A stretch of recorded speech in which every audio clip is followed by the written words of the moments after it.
In front of me is Samsung Galaxy Z Fold3, and let me show you how to add a fingerprint on this device.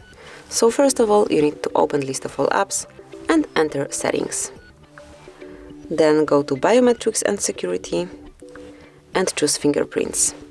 So if you already have some pattern on or pin code, just provide it, and if you do not have it, you will have to provide something, the method that you would pick, because otherwise you will not be able to add your fingerprint. It will be the backup to your fingerprint.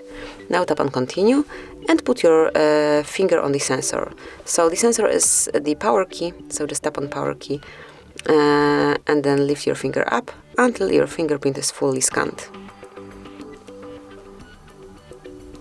It will be quite faster if you hold your phone normally, but the scanner is quite good, so even in this way it's working properly.